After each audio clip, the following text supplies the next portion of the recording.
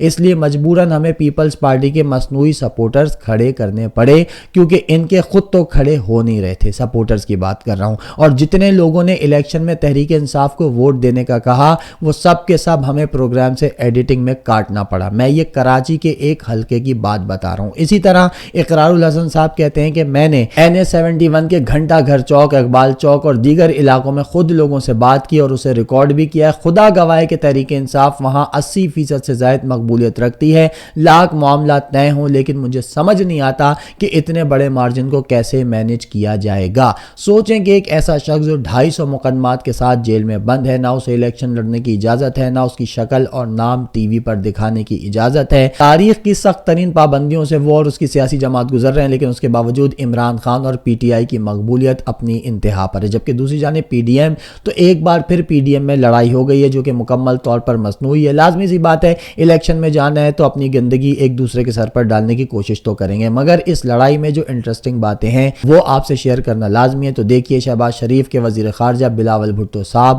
ان کے بھائی یعنی نواز شریف کے بارے میں کیا کہہ رہے ہیں.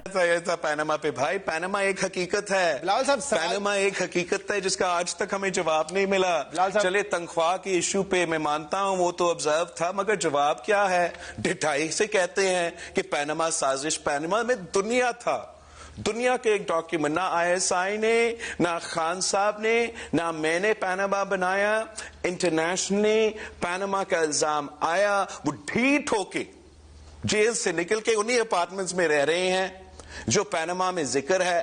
آج تک ہمیں منی ٹریل نہیں دیا, اور آپ کہہ رہے ہیں کہ میں نے اس بہانہ کے ساتھ نہیں دیا, میں نے اس چیز کو سپورٹ نہیں کیا, تو میں کوئی غیر جمہوری قدم اٹھا. نہیں, میں یہ نہیں کہہ رہا ہوں بلال صاحب, میں نہیں چاہتا ہوں, میں نہیں کہہ رہا ہوں کہ غیر جمہوری قدم اپنایا جائے, مگر پیناما کو اس طریقے سے انڈرمائن کر کے, ایسے پیش کر کے کہ یہ پاکستان پیپلز پارٹی کے جمہوری جدوجہد میں ایک بلیک سپاٹ ہے کہ ہم نے پیناما کے ٹائم پہ ساتھ نہیں کرا ہوا. میں ہرگز یہ نہیں کہہ رہا ہوں بلاول صاحب, ہم نے کبھی کوئی غیر جمہوری راستہ نہیں لیا, ہم نے کبھی وائلنس کی سیاست نہیں اپنایا, مگر ہم نے ایک جمہوری اپوزیشن کے انداز سے جو ایشوز تھے وہ اٹھائے. بلاول صاحب میں ہرگز یہ نہیں کہہ رہا ہوں کہ جی بے شک پاناما ایک حقیقت ہے جس کی بنیاد دبئی کا اقامہ ہے, اور دبئی میں اقامہ ملتا ہی ایک شرط پر ہے کہ جب آپ وہاں ملازمت کرو, اور یہ اعزاز پاکستان کو یہ حاصل ہے کہ اس کے ملک کا وزیر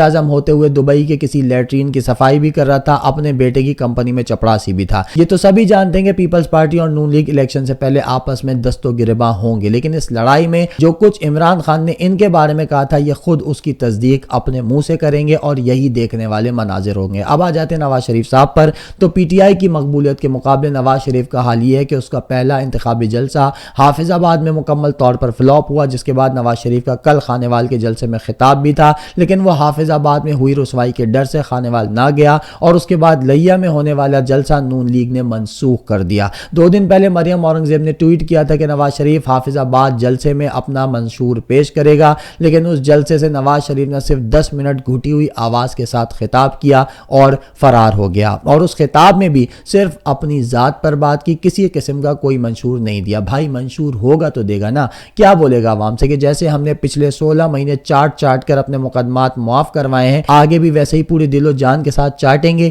یا میرے بعد آپ کی نئی وزیر اعظم میری بیٹی ہوگی، وزیر داخلہ اس کا بیٹا ہوگا، وزیر خارجہ میرے سمدھی کا بیٹا ہوگا، اور وزیر خزانہ تو میرا سمدھی ہوگا۔ اسی طرح جتنے بڑے عہدے ہیں وہ میرے رشتہ داروں، دوست اور پھر نوکروں میں بانٹ دیے جائیں گے۔ ہم قرضہ لیں گے، 2-4 مہنگے ترین موٹر ویز بنائیں گے، ایک آدھ اور اورنج لائن ٹرین جیسا مزید بیکار منصوبہ بنا دیں گے، اور اس کے بدلے جتنا قرض ہم IMF سے لیں گے وہ آپ اتاریں گے اور ہم عیاشی کریں گے۔ مطلب آج کے دور میں کوئی مانگنے والا بھی ہوتا ہے نا تو وہ بڑی کریٹیوٹی سے مانگتا ہے کہ لوگ سن کر تھوڑا بہت اس کی جانب متوجہ ضرور ہوتے ہیں، لیکن نواز شریف تو مانگ بھی ایسے رہا ہے کہ دینے کو سوائے لعنت کے اور دل کچھ چاہتے ہی نہیں۔ مثال کے طور پر اس کا ایک بیان جو اس نے خطاب میں کہا، 5 ججز نے بیٹھ کر فارغ کر دیا کہ بیٹے سے تنخواہ نہیں لی اس لیے وزیر اعظم کی چھٹی۔ بھائی 2018 سے یہی بواسیر زدہ بکواس سنتے آ رہے ہیں۔ کیا کرتے ججز؟ لیٹ کر فارغ کرتے۔ تم جھوٹے نکلے، تمہاری جائیدادیں نکلی، تم نے جعلی خط جمع کرایا، تم نے پارلیمنٹ میں جھوٹ بولا، تمہاری بیٹی نے میڈیا پر جھوٹ بولا، تمہارے بیٹے نے BBC پر انٹرویو دیتے ہوئے کہا کہ جن لندن کے فلیٹس میں رہتا ہوں ان کا کرایہ پاکستان سے آتا ہے۔ پھر پاناما میں پتہ چلا کہ فلیٹس تمہارے ہیں جن کی رسیدیں تم نے آج تک نہیں دیں۔ تم کہتے ہو تمہارے والد امیر کبیر انسان تھے، لیکن تمہارا بھائی کہتا ہے کہ میرا باپ ایک غریب کسان تھا۔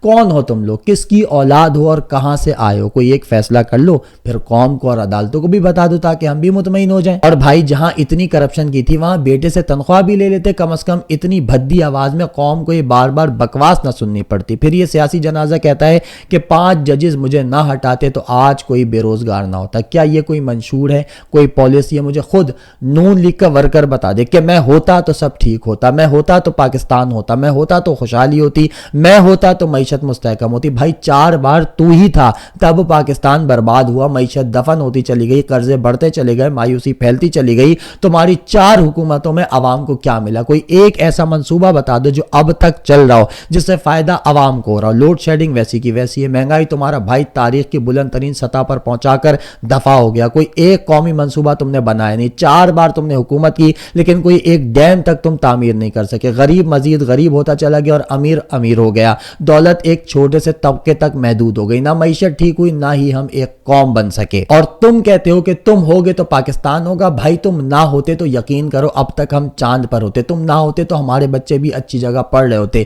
تم نہ ہوتے تو ہمیں صحت کارڈ کب کا مل چکا ہوتا، تم نہ ہوتے تو معاشی بحران اور قرضے بھی ختم ہو چکے ہوتے، تم نہ ہوتے تو قانون کی پاسداری ہوتی، آئین پر عملداری ہوتی، جمہوریت کی آبیاری ہوتی، صحافت حقیقت میں بہت پیاری ہوتی، نہ پہلے تیری پھر میری باری ہوتی، سیاست کا مطلب صرف عوام کی خدمت گزاری ہوتی، نہ ہی کسی کو حکومت گرانے کی خواہش ہوتی، نہ تمہارا جنازہ دوبارہ لانے کی تیاری ہوتی، اور نہ ہی قوم آج اس قدر بھکاری ہوتی۔ مسئلہ یہی ہے کہ تم تھے نواز شریف، اس لیے آج کچھ نہیں بچا۔ بہرحال باتیں بہت سی ہیں لیکن وقت کم ہے، بلکہ ختم ہی ہو گیا ہے، اس لیے باقی موضوعات پر اگلی ویڈیو میں بات ہوگی۔ لیکن اگر زندگی رہی اور پھر بتا دوں لوڈ شیڈنگ میں تھوڑی کمی ہوئی تو اگلی ویڈیو تک مجھے اجازت دیجیے، اور الیکشن کی تیاری کریں، ووٹ ضرور دیں، لیکن ووٹ دینے سے پہلے کچھ لوگ ایک کام ضرور کر لیں، یہ والا۔ ਪਿੰਡ ਦੀਆਂ ਮਾਵਾਂ ਭੈਣਾਂ ਅੱਗੇ ਗੁਜ਼ਾਰਿਸ਼ ਹੈ ਕਿ ਬਰਾਏ ਮਿਹਰਬਾਨੀ ਇਲੈਕਸ਼ਨ ਤੱਕ ਯਾਨੀ 8 ਫਰਵਰੀ ਤੱਕ ਰੋਜ਼ਾਨਾ ਤੁਸੀਂ ਘਰਾਂ ਦੇ ਵਿੱਚ ਬਿਰਿਆਨੀ ਪਕਾ ਲਿਆ ਕਰੋ ਤਾਂ ਕਿ ਕੋਈ ਵੀ ਸਾਡਾ ਪੁੱਤਰ ਭਰਾ ਬਾਹਰ ਜਾ ਕੇ ਉਹਨਾਂ ਸਿਆਸਤਦਾਨਾਂ ਦੇ ਹੱਥੇ ਨਾ ਚੜ ਜੇ ਕਿ ਜਿਹੜਾ ਬਿਰਿਆਨੀ ਦਾ ਲਾਲਚ ਦੇ ਕੇ ਤੇ ਝੂਠੇ ਵਾਅਦੇ ਕਰਕੇ 5 ਸਾਲ ਆਸਤੇ ਇਸ ਪੂਰੇ ਇਲਾਕੇ ਨੂੰ ਫਿਰ ਜ਼ਲੀਲ ਕਰਦੇ ਨੇ, ਕੋਈ ਤਰੱਕੀਆਤੀ ਕੰਮ ਵੀ ਨਹੀਂ ਕਰਦੇ, ਨਾ ਇੱਥੇ ਆ ਕੇ ਤੇ ਸਾਨੂੰ ਤੁਹਾਨੂੰ ਪੁੱਛਦੇ ਨੇ। جی تو خدا کا واسطہ ہے اب کی بار اتنا سستا سودا اپنے مستقبل کا کبھی مت کرنا۔ اللہ حافظ۔